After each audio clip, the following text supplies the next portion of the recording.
तो friends, welcome to my channel Nisha computer. तो दोस्तों, आज ये एक SMPS है। तो इसके बारे में मैं थोड़ा बताना चाहूँगा आपको कि एक्चुअली ये रिपेयर कैसे होता है। तो गाइस, सबसे पहले आपको एक जानकारी दे दूँ मैं कि SMPS रिपेयरिंग के लिए आपको क्या क्या प्रॉब्लम आता है SMPS रिपेयरिंग में। ठीक है, तो SMPS रिपेयरिंग में मोस्टली आपको नो पावर का प्रॉब्लम आता है, नो डिस्प्ले का प्रॉब्लम आता है और रिस्टार्ट का प्रॉब्लम आता है। तो नो पावर, नो डिस्प्ले और रीस्टार्ट में आपको क्या क्या उसमें करना है, उसमें आज मैं आपको बताऊंगा। और गाइस, इस वीडियो में मैं आपको बेफालतू के चीज़ नहीं बताऊंगा कि जैसे कि ये सारे कनेक्टर कौन से किस में लगते हैं, कौन से किस में नहीं लगते हैं। एटलीस्ट जिसके हाथ में SMPS रहेगा, एटलीस्ट वो उससे इतना तो पता ही रहेगा कि कौन सा कॉर्ड कहाँ पे लगता है। ठीक है, तो मैं डायरेक्ट SMPS रिपेयरिंग आपको एक लाइव भी दिखा रहा हूँ कि SMPS को कैसे चेक किया जाता है और कैसे फाइंड आउट करेंगे आपकी कौन सा प्रॉब्लम किस में है SMPS में। ठीक है, तो हम उसी पे बात करेंगे।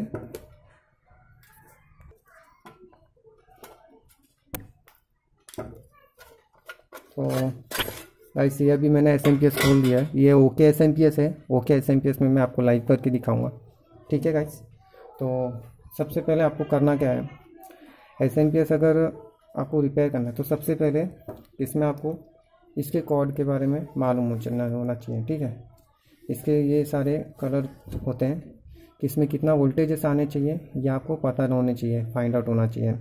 तो सबसे पहले मैं बता दूं कि सबसे पहले आपको ग्रीन चेक करना है, ग्रीन वायर। ग्रीन पे आपको 5 वोल्ट आना चाहिए। अगर 5 वोल्ट आता है तो आपका ये प्राइमरी सेक्शन, मतलब ये ट्रांसफार्मर के इस साइड का प्राइमरी सेक्शन होगा। अगर आपको इसके बारे में नहीं पता होगा तो मेरे और भी वीडियो बनाए SMPS के बारे में, आप उसको देख लीजिए, आपको प्राइमरी सेकेंडरी समझ जाएगा। तो ट्रांसफार्मर के इस साइड का फिर भी मैं बता रहा हूँ, ये प्राइमरी सेक्शन है। अगर आपको ग्रीन वोल्टेज पे 5 वोल्ट आ रहा है तो 90% चांस रहता है कि आपका ग्रीन ये प्राइमरी सेक्शन ओके है। तभी अभी मैं आपको ये प्रैक्टिकल करके दिखाता हूँ। ठीक है, तो सबसे पहले मुझे करना क्या है कि पावर कॉर्ड लेना है और पावर कॉर्ड को सीरीज बोर्ड पे लगाना है गाइस। कितना सीरीज बोर्ड, ये देखिए पावर कॉर्ड है। ठीक है, तो पावर कॉर्ड को आपको सीरीज पे लगाना है। सबसे पहले कोई भी ख़राब SMPS आप डायरेक्ट पे कभी भी मत चेक कीजिएगा। डायरेक्ट पे चेक करने से हो सकता है आपके घर की लाइट भी चली जाए। तो ये बात हमेशा याद रखना, सीरीज बोर्ड आपके पास होना बहुत ज़रूरी है अगर आप कोई भी बोर्ड रिपेयर करते हैं तो। अभी इसमें मुझे करना क्या है, तो आप मल्टीमीटर देख सकते हैं, मैंने 20 पे सेट कर दिया है। ठीक है, अब इसमें से मैं क्या करूँगा कि किसी भी ब्लैक पिन पे, ये देखिए यहाँ पे ब्लैक पिन है, तो इस ब्लैक पिन पे मैं इसे ग्रीन अपना ब्लैक वायर डाल दूँगा और इसे इसी तरह से छोड़ दूँगा। उसके बाद ये देखिए मैं अभी इस पर ग्रीन पे 5 वोल्ट चेक करूँगा। तो ये पावर कॉर्ड है, मैं इसे इस पर लगा रहा हूँ। ठीक है, और मैं ऑन करूँगा, तो ऑन करूँगा। अभी ग्रीन पे मैं चेक करूँगा तो यहाँ पे 5 वोल्ट आना चाहिए। देखिए 5 वोल्ट आ रहा है, समथिंग 5 वोल्ट 4.86। तो इसका मतलब ये 5 वोल्ट आ रहा है, मतलब प्राइमरी सेक्शन ओके है। प्राइमरी सेक्शन का मतलब है आपका ट्रांसफार्मर के इस साइड का जितना भी सेक्शन है, ट्रांसफार्मर के इस साइड कैपेसिटर, डायोड, फ्यूज 99% सब ओके हैं अगर 5 वोल्ट आता है तो। अब सेकंड ऑप्शन क्या करना है, आपको इसी तरह ये रहने देना है। ठीक है, और अब सेकेंडरी सेक्शन चेक करना है। सेकेंडरी सेक्शन में क्या होता है मैं बता देता हूँ, कितना वोल्ट किस पे आना चाहिए पहले वो समझ लीजिए। ऑरेंज पे 3 वोल्ट, येलो पे 12 वोल्ट, पर्पल पे 5 वोल्ट। ठीक है, जैसे ओके ग्रीन पे 5 है वैसे इस पर भी 5 आएगा। फिर ग्रे पे भी 5 वोल्ट आएगा, रेड पे भी 5 वोल्ट आएगा, और इधर पे ऑरेंज है इस पर भी 3 वोल्ट आएगा। हल्का एक ब्राउन वायर भी इसमें जुड़ा है, कोई प्रॉब्लम नहीं है, उसमें भी 5 वोल्ट आना ही चाहिए। ठीक है, सॉरी 3 वोल्ट आना ही चाहिए, 3 वोल्ट समथिंग। तो अभी आपको मैं ये चीज़ प्रैक्टिकल करके दिखाता हूँ। तो सबसे पहले क्या करना है, ट्वीज़र लेना है। ट्वीज़र से यहाँ पे ग्रीन और ब्लैक को शॉर्ट करना है। ठीक है, ग्रीन ब्लैक को शॉर्ट कर देना है। अब ग्रीन ब्लैक को शॉर्ट करने के बाद आपको अपना पावर ऑन करना है। तो पावर ऑन करते देखिए, सबसे पहले नोटिस कीजिए तो देखिए फ़ैन घूम रहा है यहाँ पे। ठीक है, फ़ैन घूम रहा है। अभी इसके बारे में भी थोड़ा बताता हूँ, तो पहले इसके बारे में समझ लीजिए। तो फ़ैन घूम रहा है, तो फ़ैन घूम रहा है मतलब अभी इस पर अब वोल्टेज चेक करना है। ठीक है, अभी वोल्टेज चेक करने के लिए आप देखिए मल्टीमीटर को नोटिस कीजिएगा। तो अभी सबसे पहले हम क्या करते हैं, इसके ऑरेंज वायर पे देखते हैं। तो ऑरेंज वायर पे मैंने बोला था 3 वोल्ट, उसके बाद येलो पे 12 बोला था, तो देखिए 11.7978, तो मतलब 12 वोल्ट आ रहा है, तो ये भी ओके है। अभी येलो पे यहाँ पे भी 12 वोल्ट है, इस पे पर्पल पे 5 वोल्ट आ रहा है, ग्रे पे भी 5 वोल्ट आना चाहिए, तो 5 वोल्ट यहाँ पे भी आ रहा है, तो ये भी ओके है। उसके बाद रेड पे भी 5 वोल्ट आना चाहिए, तो आप देख सकते हैं रेड पे भी 5 वोल्ट आ रहा है, तो मतलब ये भी ओके है। उसके बाद ऑरेंज पे हम देखेंगे 3 वोल्ट, तो 3.38 और है, तो इसका मतलब है 90% आपका SMPS अभी ओके कंडीशन में है। ठीक है, ये ओके है, इसमें आपको इस तरह से मतलब SMPS टेस्ट किया जाता है, तो आपका 90% ओके है। अब और एक चीज़ और बताना चाहूँगा, जो एक्स्ट्रा नॉलेज होता है जो बता दूंगा, एडवांस लोगों के लिए है। तो इसमें आपको करना क्या है, कभी कभी ऐसा भी होता है कि सॉरी, ग्रीन पे 5 वोल्ट आ रहा है, ठीक है, ग्रीन पे 5 वोल्ट आ रहा है, बट सेकेंडरी पे आपको वोल्टेज नहीं आ रहा है। तो ऐसी कंडीशन में मोस्टली रहता क्या है गाइस, ये प्रैक्टिकल किया है मैंने इसलिए बता रहा हूँ, तो समझ लीजिएगा इसे। मेरा तो 8 साल का प्रैक्टिकल है इसमें, तो मैं इसलिए आपको ऐसा शेयर कर रहा हूँ सब।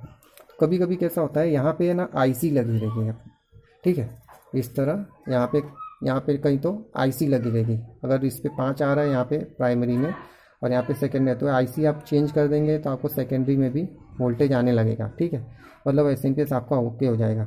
यहाँ पे 5 वोल्ट आएगा, बट IC आपको चेंज करने पे सेकेंडरी में भी आ जाएगा। तो मतलब ये प्रैक्टिकल एक्चुअली, तो उसकी वजह से आपका SMPS का प्रॉब्लम उसमें आता है। और एक चीज़, कभी कभी कैसा होता है कि नो डिस्प्ले में, ठीक है, आप नो डिस्प्ले पर अगर नोटिस अगर करेंगे तो ऐसा भी होगा, जब चेक करेंगे तब बता रहा हूँ। तो बहुत बार केस ऐसे भी आएंगे कि प्राइमरी 5 वोल्ट आएगा, ट्वीज़र से शॉर्ट करने पे फ़ैन भी घूमने लगेगा आपका।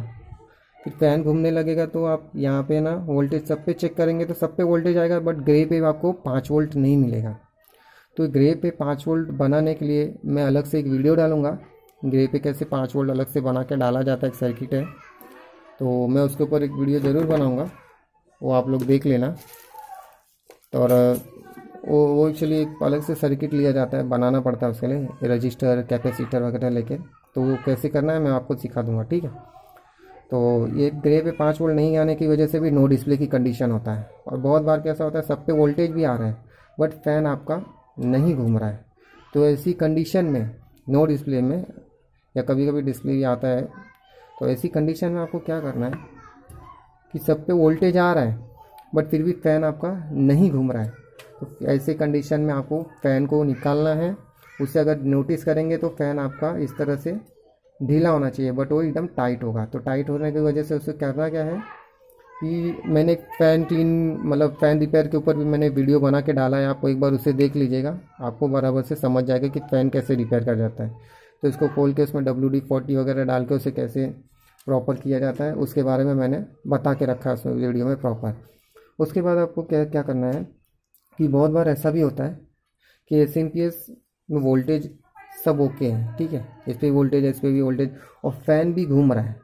तो ऐसी कंडीशन में 90% SMPS ओके ही रहता है। बट फिर भी अगर आप 100% हो कि नहीं, वोल्टेज चेक करने के बावजूद, फ़ैन घूमने के बावजूद SMPS में ही प्रॉब्लम है, SMPS की वजह से डिस्प्ले नहीं आ रहा है, दूसरे SMPS लगाने पे आ रहा है, और इसमें वोल्टेज पूरा आ रहा है, तो आपको क्या करना है, SMPS को पूरा खोलना है, और ये जो ट्रांसफार्मर होते हैं ना, ये ट्रांसफार्मर वगैरह, इसे ड्राई शोल्डर करना है आपको। ओके, इसे नीचे से ड्राई शोल्डर अच्छे से हीट करके ड्राई शोल्डर कर दोगे, आपका डिस्प्ले आ जाएगा। तो गाइस इसी तरह से आपको SMPS रिपेयरिंग, इस पे SMPS टेस्टिंग करना है। तो गाइस उम्मीद है मेरा ये वीडियो आपको पसंद आया होगा, और अगर कुछ और रिलेटेड इससे सवाल आपको पूछना हो तो आप मेरे YouTube चैनल को लाइक सब्सक्राइब जरूर कर दीजिए गाइस, और मुझे कमेंट में ज़रूर बताइएगा कि आपको वीडियो कैसा लगा और क्या प्रॉब्लम है वो भी पूछ लीजिएगा। ओके गाइस, तब तक के लिए जय हिंद, वंदे मातरम, आपका दिन शुभ हो।